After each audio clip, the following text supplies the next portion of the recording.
Good morning. Good morning. Thank you so much for joining us. I'm Michele Jacobs. So excited and honored to be here with the CEO for LA Metro, Stephanie Wiggins. And if you haven't been out to LA lately, which I had the privilege of being there last week with some of the folks from Palm Beach County, it is absolutely spectacular what is happening and the work that you all are doing to move people around your city. So thanks for taking a few minutes with us. Oh, no problem. Really appreciate it. I think what we'll do is just get right into it because I think we only have a few minutes. But Okay. I'm going to start by talking to you about the Olympics. So this is the third time you all are hosting the Olympics. You have an unbelievable LAX Metro Transit Center that you have built and is about to open up, or it's partially open. Will you talk to us about how your city is preparing for the Olympics? Sure. Well, we're really thrilled to be able to join London and Paris as the only cities that have hosted the Olympics 3 times. And for Los Angeles in 2028, it will also be the first time we host the Paralympics. And so we really see the opportunity of, I call the games, this magic fairy dust. Everyone gets excited about these various sports and games. It's going to be the largest sporting event in U.S. history that we are hosting in 2028. And the way we chose to prepare for these games was really focusing on what do we want the outcomes to be. Because what we learned from '84, number one, it was the highest ridership we ever had in transit that year. And then afterwards, it all went down, right? And so I remember our Mayor Bradley at the closing ceremonies with those most successful games talked about the success of those '84 Olympics and then said, let the traffic begin, and it came all back.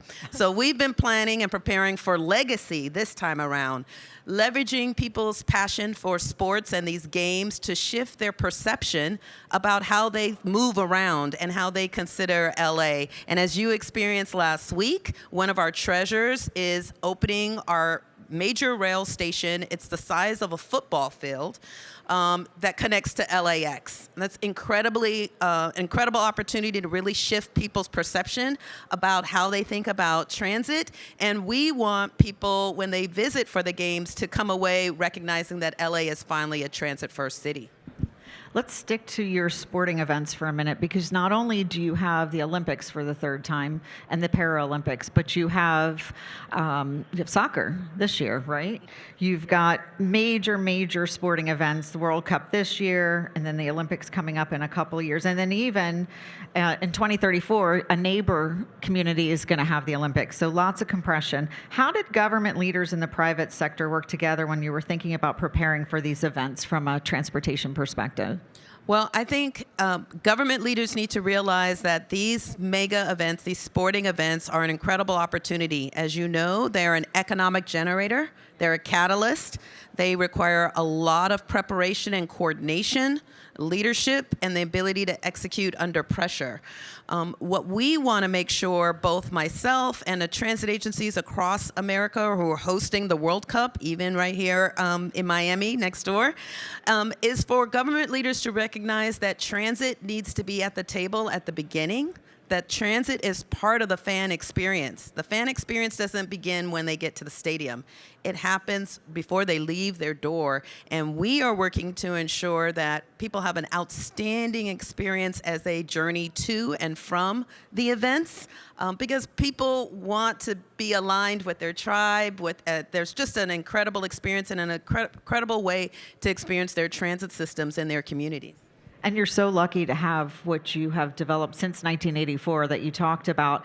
But at the end of the day, you're a very car-centric community, as we are in Palm Beach County. And so how do you get the community to embrace Metro and all of the different forms of transportation that you are offering to get them out of their cars sometimes?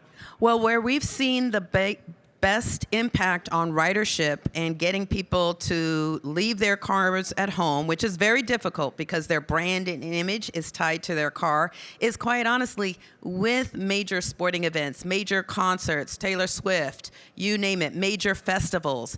That when people want to connect with one another for leisure, to root on their favorite sports team, that's when we see them be attracted to Metro the most. They want to avoid searching for parking, high parking prices. They want to avoid the pain point when you're leaving the game or the concert or the festival, trying to get out of that parking structure.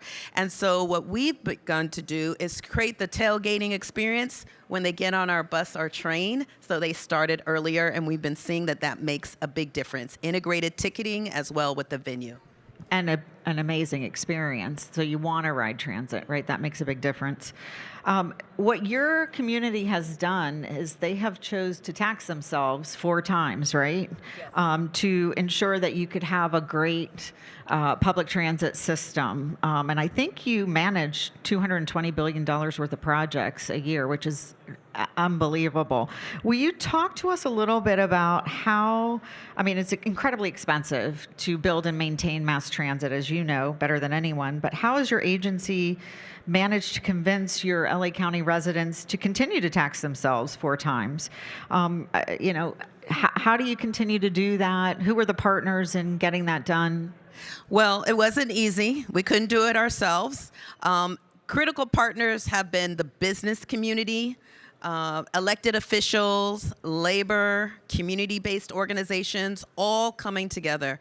And over the last 40 years or so, we have been able to have the voters by more than 2/3. So we have a 2/3 requirement to pass a local sales tax to get those to pass. And not all of our initiatives passed. And what we've learned is a couple of things that make it possible to pass. Is number one, lifting up that transit is an economic engine, having our local economic development agency that's independent do the assessment on the economic impacts.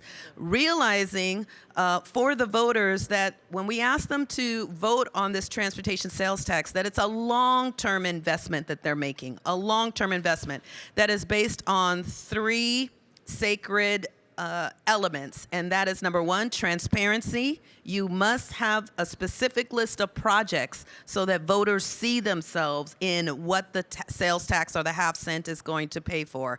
Number 2, accountability. It wasn't just that we were going to be audited every year. We've stood up independent taxpayer oversight committees of retired judges, which our agency has to account for regularly on how those tax dollars are being spent. And third, it's a force multiplier, which I really think helps with the collaboration with business and labor and community. And that's recognizing that when a community invests in a long-term transportation tax, that sends a message to the business community. That means they're more than likely to green light expanding or creating a firm presence in your county, which means there are jobs in your county, which those jobs turned into careers because they know there's a long-term investment, which means you improve or increase property tax revenue, sales tax revenue. It's an ecosystem that is a force multiplier. And those have been the 3 keys to success in getting folks not only to support the tax, but that LAX Transit Center station that you saw last week, that's a result of one of those tax initiatives. And your community's so lucky to have that. You know, I wonder, how long have you been at LA Metro? Tell us a little bit I'm about a boomerang. So I was there for 10 years in various roles. I worked on their Express Lanes project, procurement, and then deputy CEO I left. And then I've come back as their CEO for the last 4.5 years. So leaning upon your past experience, if you could look into a crystal ball, what do you see 10 years looking like for you all?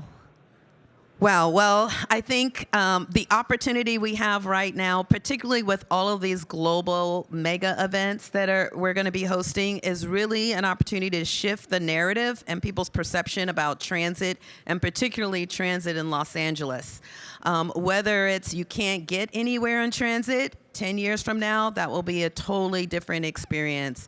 Whether it's, is it really safe? Let me tell you, we're getting all of our headlines out today so that when they have the global events, transportation will not be the headline. But we really want to make sure that transit in 10 years is just part of a lifestyle, part of your DNA, that people know that when they want to go to the concert, when they want to go to the museum or a sporting event, they'll know that their Metro is there for them. And I think that's a lasting legacy, because we really want, through these major events, not just to perform during the events or these moments, but really to create an experience so people will want to come back again and again. And that's really lasting benefit of being an economic catalyst.